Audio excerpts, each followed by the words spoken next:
Oh, hey, pull up a chair. You wouldn't believe the kind of week I've had. Seriously? It's always something, isn't it? People just love to pile on, especially when you're doing your best. I swear. It feels like they're just waiting for you to mess up so they can swoop in and act all superior. It's a total headache. Anyway, my name's Cassidy. I'm 31, and what I'm about to tell you, well, let's just say it's a story that still keeps me up some nights. Not because of what happened, mind you, but because of how everyone reacted. So, picture this. Afghanistan, dusty, hot, and just generally miserable. We were at this forward operating base. Fob lightning? I think it was called, or maybe thunder. Honestly, they all blend together after a while. Anyway, it was one of those days where everything felt off. You know the vibe. When you just know something's going to go sideways, but you can't put your finger on it. That was the morning. The air was thick with sand and tension, and my head was pounding from a few too many energy drinks the night before. Don't judge. It gets boring out there. We had a convoy rolling out that morning, heading to some village to do a hearts and minds thing. You know, hand out school supplies. Pretend we care about their goats. The usual. It was supposed to be a quick in and out. Easy money. Or as easy as it gets when you're literally in a war zone. I was supposed to be doing inventory for the medical supplies. My job wasn't really to be out there in the sand and the dust, but I had to make sure the guys had what they needed. Sergeant Miller was on my ass, as usual, about getting everything double-checked. He was always on my case. Honestly, probably because I'm a woman, and he thought I wasn't tough enough. Eye roll. Men, always something to prove. I was sifting through boxes of bandages. Gauze.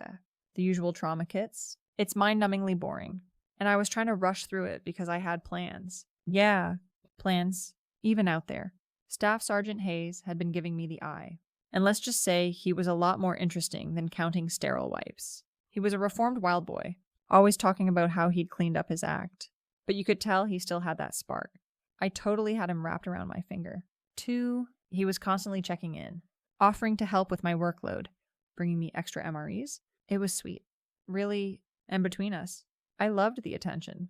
It made being stuck in the middle of nowhere almost bearable. So, I'm going through the list, and I see tourniquets. We had a decent supply, or so I thought. We usually carried a few extra, just in case. But this morning, the count seemed a little off. I scanned the shelves, checked the logbook. One short, just one. And it was for Convoy Alpha. They were already geared up, engines idling, practically ready to roll. My heart did a little flutter, not from panic, but annoyance. Seriously? Couldn't someone else have checked this last night? It's always me. Always my problem? I debated for a second. Should I run over there? Try to scrounge one up from another supply crate? Or just let it go? I mean, what's one tourniquet? They had plenty of other stuff. Besides, it was just a quick trip. What were the odds? Plus, Hayes was waiting. We were supposed to grab breakfast at the chow hall before he went out on patrol. I'd already promised him. I couldn't just leave him hanging. He was pretty sensitive, you know. If you told him you'd do something, you had to do it or he'd get all mopey. He was sweet, but also a little bit of a drama queen, so I made a quick call. I mentally tallied up the existing tourniquets. They had enough for the expected crew, plus a couple of spares. Surely that would be fine. It wasn't like they were going into a heavy firefight. It was a diplomatic mission. Practically, so I just checked off the box, pretending I'd found the missing one, and scribbled my initials. What they didn't know wouldn't hurt them, right? And it saved me a good 20 minutes of scrambling around in the dust. My hair was already a mess, and I wasn't about to get any dirtier for a single tourniquet. I walked out of the supply tent, feeling pretty pleased with myself. Got it done? No fuss. And now I could meet Hayes. As I passed Convoy Alpha, I saw Lieutenant Davies giving the final briefing. He was a real stickler for details. Always by the book. He'd probably throw a fit if he knew. He was one of those Mr. Growth Mindset types, always talking about lessons learned and accountability. Honestly, it was exhausting. He'd probably make a big deal out of it, write me up or something. He was always trying to get people to set boundaries and be self-aware. Calm down. Dude, we're in Afghanistan. Not a therapy session. I just gave a quick wave, pretending I was rushing off to another important task. He nodded, probably thinking I was doing something super important. That's the thing about this place. If you look busy enough, people usually leave you alone. I hurried to the chow hall, and sure enough, Hayes was already there, patiently waiting with a tray of lukewarm eggs and gritty coffee. He smiled when he saw me, and honestly, in that moment. All thoughts of tourniquets just evaporated. He was nice to me, not like the other guys who just saw me as a female soldier. Or worse, just the supply girl. He saw me. We talked about everything and nothing. He told me about his plans for when he got back home, how he wanted to open a mechanic shop. I just listened, nodding, making him feel like I was totally invested. Between us, I was mostly thinking about how good he looked in his uniform and whether he'd try to kiss me later. He was a sweet guy, a little too nice. Honestly, he avoided conflict like the plague. If I ever brought up something I was annoyed about, he'd just nod and say, "Whatever you think is best, Cass." It was kind of annoying sometimes because I wanted him to push back a little. But then again, it meant I usually got my way. A few hours later, the radio crackled. It was routine. Convoy Alpha was encountering issues. My stomach did a weird flip. Not panic, just a weird feeling. It was probably nothing. They always said issues. It could be a flat tire or some local trying to sell them a suspiciously large amount of rugs. But then the call started getting more urgent. Contact, contact. And then the worst sound. Man down, man down. My blood didn't run cold, but it certainly felt like I'd swallowed an ice cube. My first thought wasn't about the guys out there. It was about myself. Please, don't let this be about that stupid tourniquet. I tried to push the thought away. It was probably something else. I mean, accidents happen. It's war. People get hurt. It's just how it is. The next few hours were a blur of frantic radio chatter, medical teams scrambling, and the distinct sound of a dust-off helicopter taking off. When the convoy finally limped back to the FAB, it was like a scene from a movie. The vehicles were riddled with bullet holes, sand-covered, and there was a grim silence hanging in the air. People were moving slowly, with that hollowed-out look. Then I saw Lieutenant Davies. He looked like he'd aged 10 years. His uniform was ripped, and he had dust caked on his face, streaked with what looked like tears. He wasn't one to show weakness. He was usually so composed, so by the book. Seeing him like that, it was unsettling. He was talking to Captain Riley, his voice low and guttural. I tried to walk past, pretend I was busy. But then I heard it. We needed it. Captain, we needed it. He was bleeding out. And we were one short, just one. We tried to improvise, but it wasn't enough. My heart hammered against my ribs. Oh, no. No. No. No. My mind raced. Could it be? The single tourniquet? It had to be, of course. It just had to be the one time something went wrong. This was insane.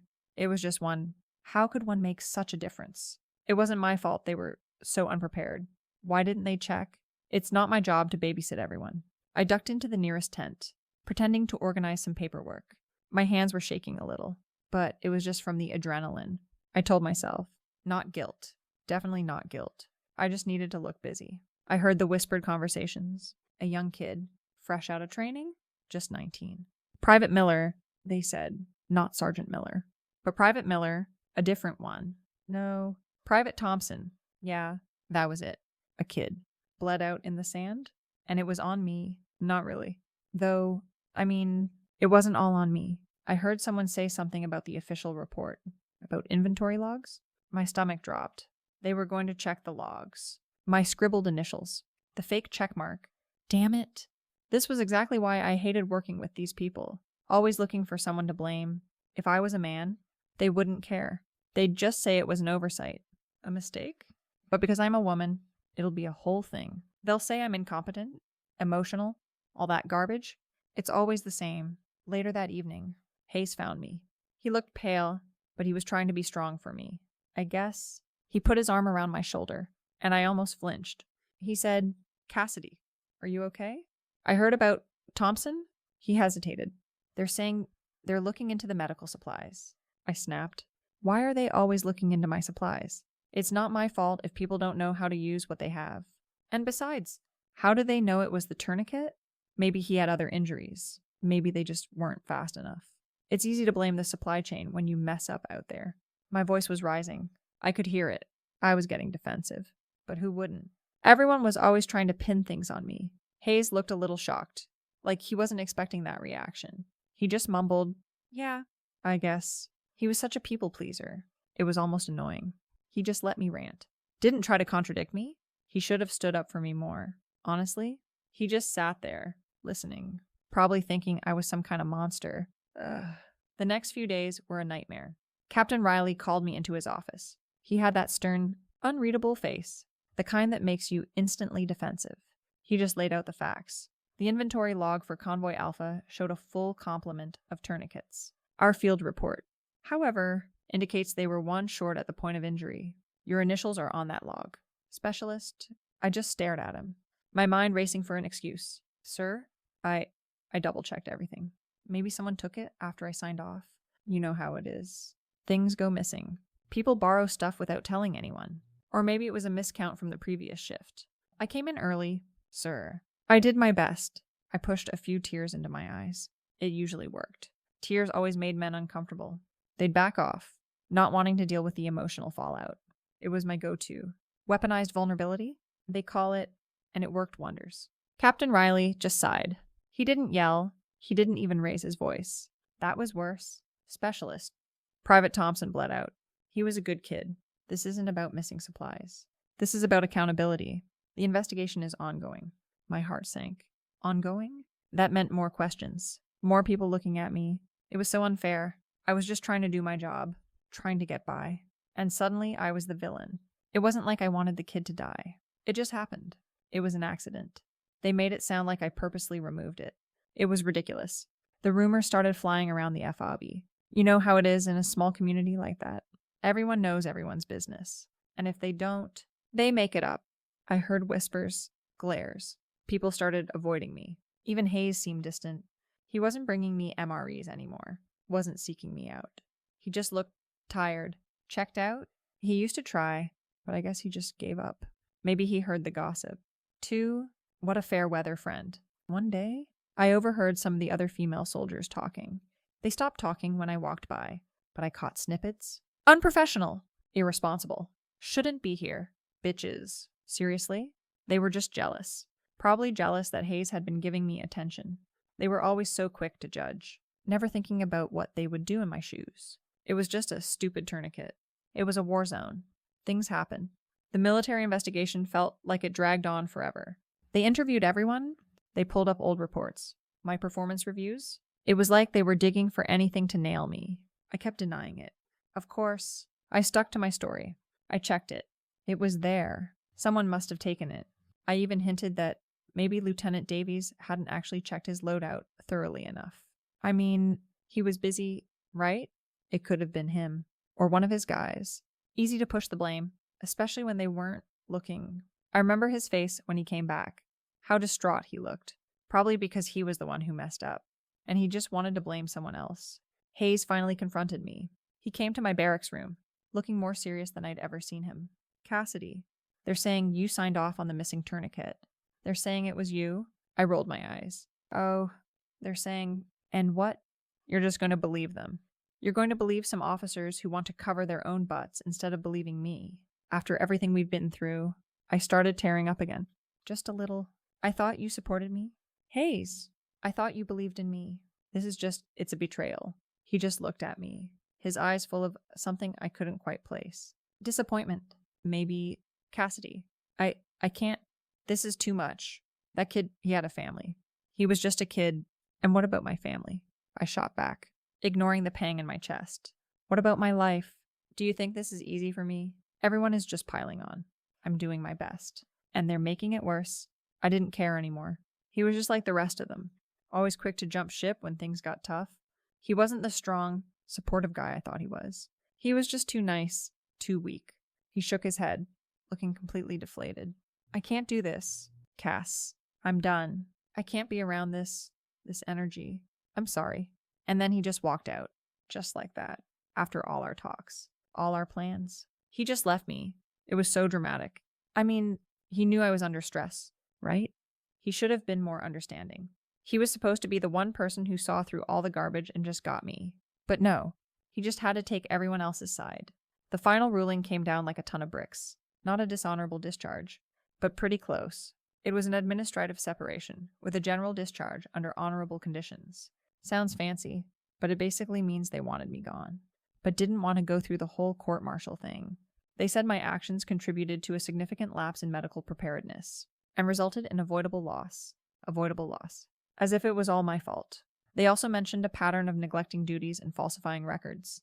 Complete fabrications. Honestly, I was just doing what everyone else does to get by. My career, such as it was over. Just like that. All because of one stupid tourniquet and a bunch of officers who wanted someone to blame. I packed my bags, got on the plane, and just like that, I was back in the States. No fanfare. No goodbyes from anyone but a few people who had to be polite. It was humiliating, but also kind of a relief. I didn't have to deal with those people anymore. The petty jealousies, the constant scrutiny, the endless rules. Good riddance. I ended up moving to Houston, figuring it was far enough away from everyone I knew. I tried to find a job, but it was surprisingly hard. Every application asked about my military service, and when I tried to explain the general discharge, people just looked at me weird. It felt like I was being judged constantly. Like, how was I supposed to get a job when everyone just assumed the worst? It was so unfair. I applied for a lot of positions, even administrative ones, but it was always, we'll call you, or we went with someone with more direct experience. As if I hadn't been working my butt off for years. Then the online stuff started. At first, it was just a few random comments on Facebook. People I barely knew from back home, sharing articles about military negligence or fallen heroes. Then it got worse. Someone, I don't know who, started a private military wife group on Facebook. And somehow, my name came up. People were sharing my old photos, talking about that Specialist Cassidy who got booted. They didn't even use my full name, just Specialist Cassidy. It was insane. It spiraled into this huge thing, with people posting about me, saying I was a fraud and deserved worse. And then it hit TikTok. Some guy, a veteran, I guess, who claimed he was on that convoy, started making videos. He didn't use my name, but he described the situation perfectly, talking about the negligent supply clerk who cost a kid his life. He had this sad, serious voice, and people just ate it up. Thousands of comments, all hating on me. He never mentioned me by name, but everyone knew it was me. He'd use phrases like, some people just don't belong in uniform, and karma always finds a way. People were tagging other veteran accounts, sending him DMs. It felt like the whole world was against me. I tried to ignore it, but it was everywhere. My phone was constantly blowing up with notifications from people I didn't even know, sending me hate messages, telling me I was a murderer and a disgrace. It was insane. They didn't know the full story. They didn't know how hard I worked, how much I sacrificed. They just jumped to conclusions. I tried to get a job at a local diner, just to get some money coming in. I was struggling. Honestly, my savings were almost gone. My parents, who had always been so supportive, started acting weird. They'd call and ask how I was doing, but their voices were stiff, and I could tell they were just trying to be polite, like they were ashamed of me or something. They even said, maybe you should try to apologize. Cassidy, for your part. My part. There was no my part. It was an accident, and I was already suffering enough. They just didn't understand. One day, I was at the diner, serving coffee to a table of older guys. I overheard them talking. Did you see that TikTok about the military? About that girl who got someone killed. My stomach clenched. They were talking about me. I wanted to scream. I wanted to tell them they had no idea what they were talking about, that it wasn't my fault. But I just had to smile and refill their coffees. It was humiliating. My life became this constant cycle of trying to find work, getting rejected, and then seeing myself torn apart online. I tried to put up a brave face, telling people I didn't care, that they were just jealous or misinformed, but it was isolating. My few friends from back home slowly stopped returning my calls. I'd try to explain, to rationalize, but they'd just say things like, Cassidy, maybe you need to reflect on this, or you have to take responsibility. Responsibility for what? I did my job. It wasn't my fault that kid died. It was just a stupid accident. I saw a picture of Hayes on Facebook. Months later, he was with a new girl. She was pretty, with a kind smile. She looked happy, and he looked happy. It was a kick to the gut. He'd moved on so easily. Found someone else who was probably nicer and more accountable. It just confirmed my belief. He was too weak to deal with anything real. He took the easy way out. He probably told her all sorts of stories about me. What a snake. Sometimes, late at night, I think about that kid, Private Thompson, and then I shake my head. It's not fair to put that on me. I was just doing my job. I did my best. It's everyone else who failed. They didn't support me. They underestimated me. If I was a man, they wouldn't care. I was doing my best, and they made it worse. Now I'm stuck here, alone, in Houston, and it's all their fault. I don't care anymore. Not about them. Not about Hayes. Not about anyone who isn't on my side. They can all go to hell. I just regret how things turned out. I regret that they ruined my life. Not that I did anything wrong. Never that.